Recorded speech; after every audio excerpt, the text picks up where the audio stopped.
don't get rock organised. They are not going to score. Whatever it takes, you run for your teammate.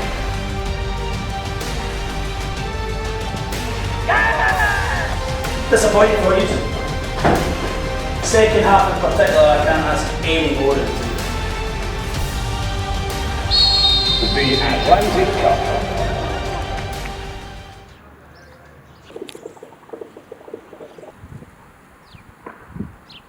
Well, we've been working with kind of Brian Horn, who runs the Atlantic Cup for about 4 or 5 years now, and our aim with previous trips to Portugal was always to get into this tournament. I said at the start of the week that this was without doubt the biggest tournament that we've entered as a B team project, and it's lived up to all those expectations. I thought it was magnificent. For us, it's been a 3, 4, 5 year process to get into the Atlantic Cup. We've had to kind of showcase the B team and showcase that the players are good enough to participate in this tournament, and I think the first 2 games highlight that.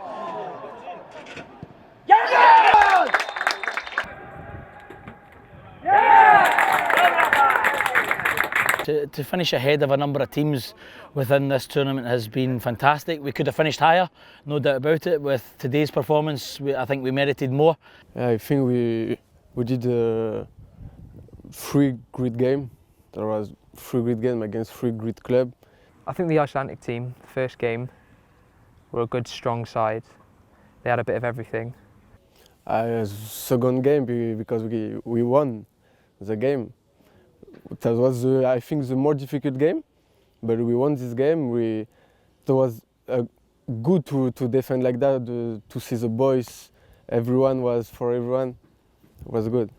Going into the Brentford game, I think we discussed that we were probably going to have a lot less of the ball, given that they're a very strong side. To hang on for the win and defend really well was pleasing, and the tweaks we made from an analytical point of view was really good.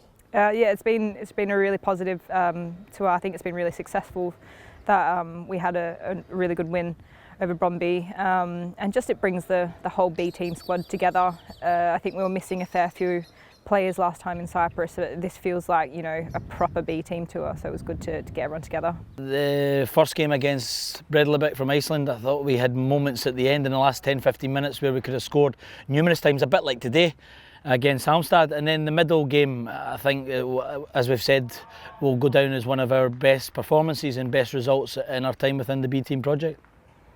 Because at times you're going to be up against it and you're going to have to suffer in games like that. They've got some top players in the Danish champions. But I've told you, relentless work on the training ground, to the detail, which we did today brilliantly, and then keep having that belief in yourself the way the staff have the belief in you. From an analysis point of view, it's been a great trip. Each game's had its different demands. Each team we've played have been very different shapes, different style of plays. The biggest thing is the teams you're playing against. So we know the facilities are brilliant. We've been out to Portugal before. Obviously playing in the Estadio Algarve is fantastic for the boys. They don't regularly play at stadiums like that. The pitch is good, the stadium's good, the facilities are excellent. But the standard of opposition is a real step up when we look at our last kind of 2 months of fixtures to now, to be playing against the Danish champions just 3 days ago. It's magnificent. Yeah, I've loved every minute of it, to be fair. It's a lovely resort, the pitches, like I said, we got everything we need. The rooms, food, the weather, can't really moan about it. It's everything that I wanted it to be.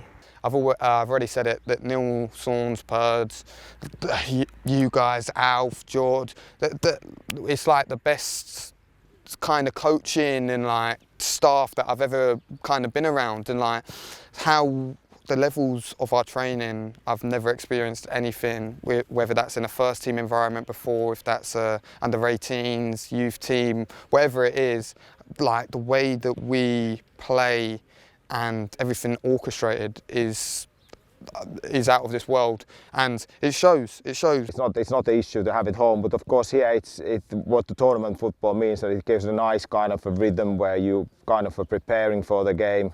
Yeah, you play the game, you analyze the game, and then you kind of move the next one, and then you know there's the next one, So no, that's been really enjoyable. Yeah, working with the coaching staff is really important. I think it's communication is imperative, and I think I'm very lucky to be working with Yanni, Saunds and Neil From a medical perspective, we came away with only one injury, so take that as a massive positive with 3 really tough games against first team sides. We managed to keep everyone fit. We even managed to get one of our kind of medium-term injured boys to come back and play his first few minutes, and he got through really well.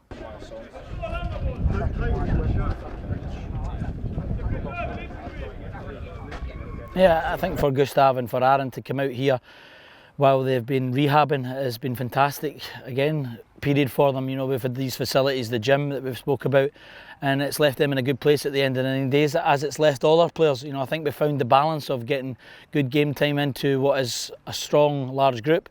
And I think, like as I said, I think the boys can be hugely proud of the way they've went about their business. It can get a little bit monotonous, kind of with the routine at the training ground, especially with Gustav. He's been out for almost 6 months now, and he's still got a few months to go. So to be able to get out in the sun, do some sessions on the pitch as much as possible, it just really breaks things up. It has been good to come down here and do some work, rehab of course, but also getting more together with the group. Kind of look at how he's progressing and also just stay around the squad. So yeah, it's really good to liven things up. I think we're in a really good place. We're giving different types of fixtures out. And like I said, we want to keep striving to keep pushing the players, and this week has certainly pushed them, and it's been a terrific week all round.